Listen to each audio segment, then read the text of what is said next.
Hi guys, I hope all of you are doing awesome today. Today in this video, I want to continue talking about whether or not you should go back to school to get a second degree, may that be a bachelor's degree or a master's degree, to make up for a bad GPA. By the way, in case you're new to this channel and you don't know what this is all about, I make videos on multiple careers and career change. And one of my main goals is that I want to try to help other people to have the courage to shape the kind of career that they really want. Okay, let's start with the first question here from BTV Uz. I really need your advice. I have graduated with too low GPA that bothers me.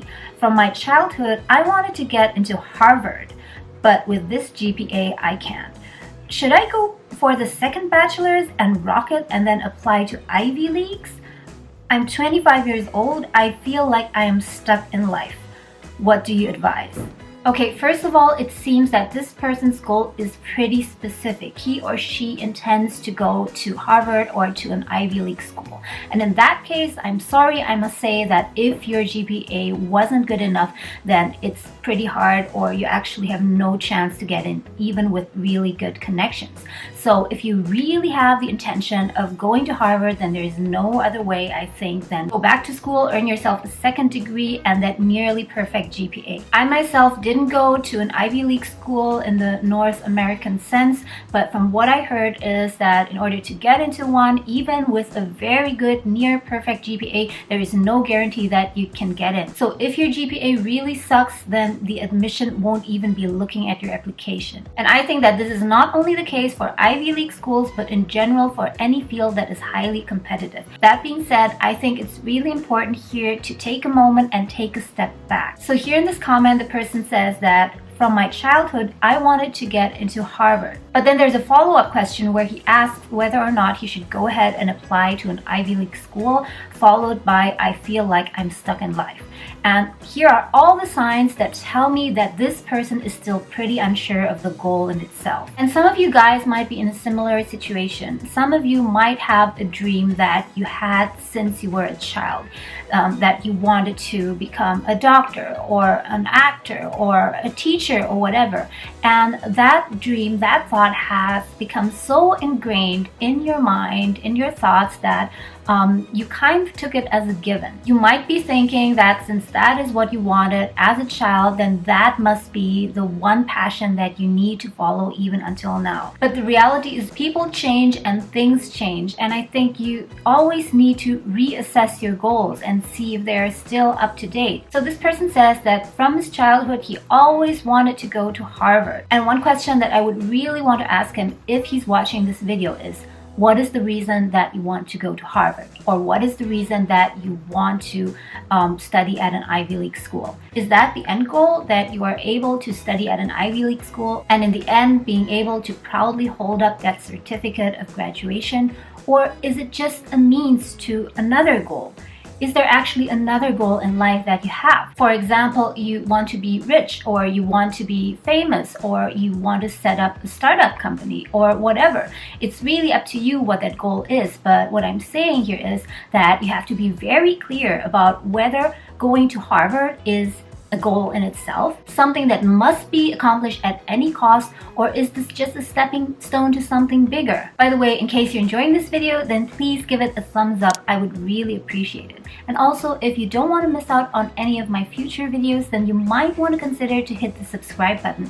And in that case, please don't forget to hit the alarm bell, because if you don't hit the alarm bell, then YouTube will not notify you of my new videos. So take some time to think about it, and once you've identified what your real goal is, then what you need to do is to work your way backward and see if going to an Ivy League school or going to even Harvard specifically is still relevant in this case. And if then you find out that in order to achieve your end goal, you must go to an Ivy League school and it must be Harvard, then yes, there is no other way. You might need to go back to school and get a second degree and earn a GPA that gets you into that school. Okay, so let's go on to the second question. This question was sent to me via email, and I think the person might want to stay anonymous, so I'm just going to try to rephrase the question. So in this email, the person was asking for my opinion on going back to school to getting a second bachelor's degree or master's degree in order to make up for a bad GPA. She didn't say what her GPA was or what her career goals were, so it's a quite generic question and might also apply to you guys. So what I would say first of all is, of course, each one of us would want to have a perfect GPA. I mean, who wouldn't want to have a perfect 4.0 score or whatever score is the maximum in your respective country? And if cost and time and energy were no issue at all, if all of those resources were unlimited, then I would say, hell yeah, go back to school, get another degree, do your thing, get your perfect GPA. But the thing is that all these resources are highly limited. So to answer this question, I would try to approach it from two angles. And the first angle is thinking about the opportunity cost. Let's say that your first undergraduate was history and you got a bad GPA of 3.2 or whatever you think is bad, because bad can be subjective. And when you were about to graduate or shortly after graduation, while trying to find a job, you realize that I really don't like history. I don't want to work in a field directly related to it. And I don't know why in the first place I picked history.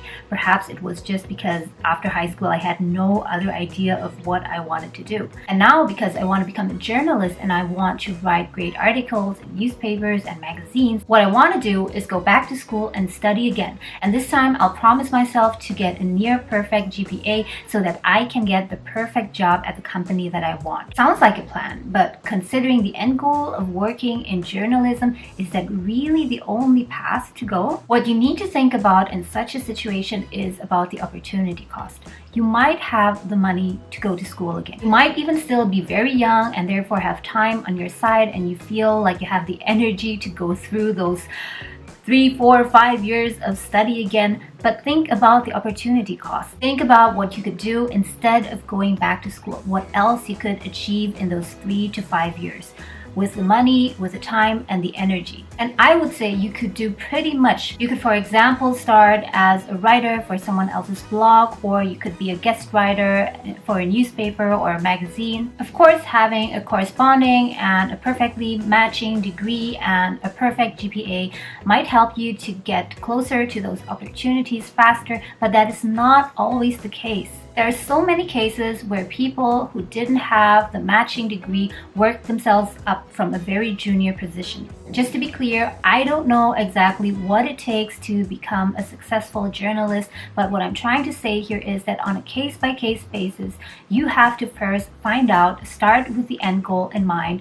What is required to achieve that goal? To get to your goal, is going back to earn a second degree and get a better GPA really the only way? Or is there another way that you could better make use of that scarce resource of time, those 3-5 years, to get to the same end goal? And a really great and practical way to find out more about this is to research those people in your field or your target field who you really admire. Look them up, research them, and find out how they got to where they are now. Recently, I made a video on Sanjay Gupta, who is a neurosurgeon but also a CNN news correspondent. As far as I know, he doesn't have a degree in journalism, but he's a very famous and successful news correspondent on CNN. What I'm trying to say here is it is really important to question your assumptions. Don't just assume that you need a particular degree with a particular GPA to get to where you want, but also figure out whether or not there are any alternative paths. Which brings me to the second angle, which is you need to correctly assess the importance of GPA. This means whether or not, in order to get into a particular job or career or even continuing education, getting accepted into a PhD program, etc., which means, for example, that there is a hard criteria that the GPA cannot be lower than 3.8.